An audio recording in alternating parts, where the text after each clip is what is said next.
അപ്പോൾ വൃന്ദാവന ഹിൽസ് എന്ന് പറയുന്നത് നമുക്കറിയാം ഈ ഒരു സ്ഥലം എന്ന് പറയുന്നത് ഇവിടെയെല്ലാം റബ്ബർ നിന്നാണ്. അപ്പോൾ ഈ റബ്ബർ മുറിച്ച് കഴിഞ്ഞപ്പോൾ ഈ ഒരു സ്ഥലത്ത് വെച്ചാൽ നമുക്ക് ഏകദേശം 360 വ്യൂ നമുക്ക് ചുറ്റുപാടുള്ള കാഴ്ചകളെല്ലാം കാണാൻ പറ്റും.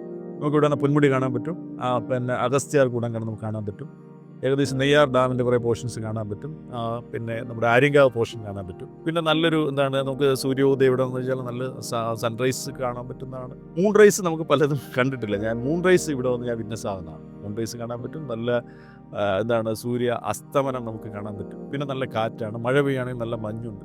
അപ്പോൾ ഈ ഒരു ആംബിയൻസ് എന്ന് പറഞ്ഞു കഴിഞ്ഞാൽ ഇതെല്ലാം മനസ്സിലുള്ളതുകൊണ്ട് ഇവിടെ ഇനി വേറൊന്നും ചെയ്യാൻ റബ്ബർ കഴിഞ്ഞിട്ട് നമുക്ക് നമ്മുടേതായിട്ടുള്ള എന്ന് വെച്ചാൽ നമ്മുടെ കേരളത്തിൽ നമ്മുടെ ഈ ട്രോപ്പിക്കൽ റീജിയൻ ഈ റീജിയനിൽ വളരുന്ന എന്തെല്ലാം നമുക്ക് ചെയ്യാൻ പറ്റും. അങ്ങനെ ഒരു ആശയത്തിൻ്റെ അടിസ്ഥാനത്തിൽ നമ്മൾ കുറച്ച് മാവ് ഏകദേശം 300 ഓളം മാവ് നമ്മളിവിടെ പ്ലാൻ ചെയ്തിട്ടുണ്ട്. അത് അത്യാവശ്യം ഈൽഡ് കിട്ടുന്ന രീതിയിലും നാംഡോക് മായി എന്ന് പറയുന്ന ഇനത്തിലുള്ള മാവ് വെച്ചിട്ടുണ്ട്. പിന്നെ അതുപോലെ തന്നെ ഡാങ് സൂര്യ, റെഡ് ജാക്ക് എന്ന് പറയുന്ന പ്ലാവ്, ഇത് 2 ഇമ്പോർട്ട് ചെയ്ത സാധനമാണ്.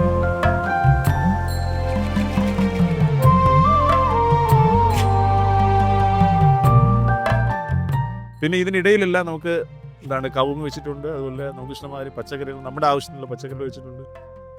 ധാരാളം പഴവർഗ്ഗങ്ങൾ വെച്ചിട്ടുണ്ട്. നമ്മൾ ഇവിടെ വെച്ചിരിക്കുന്നത് വെച്ചാൽ ഈ ആവരണ വിള അറിയാം, കവർ ക്രോപ്സ് ആയിട്ട് നമ്മൾ ഈ സ്വീറ്റ് പൊട്ടറ്റോ വെച്ചിട്ടുണ്ട്, കമുക് വെച്ചിട്ടുണ്ട്. കമുക് വെച്ചിട്ടുള്ള കാരണം എന്ന് വെച്ചാൽ കമുകിന് 2 കാര്യമാണ്. കൃത്യം വലുതാകുമ്പോൾ നമുക്ക് പിന്നെ കുരുമുളക് വള്ളി നമുക്ക് അതിൽ പടർത്തി കൊടുക്കാമെന്നുള്ളൊരു ആശയത്തിലാണ് അങ്ങനെ ചെയ്യുന്നത്.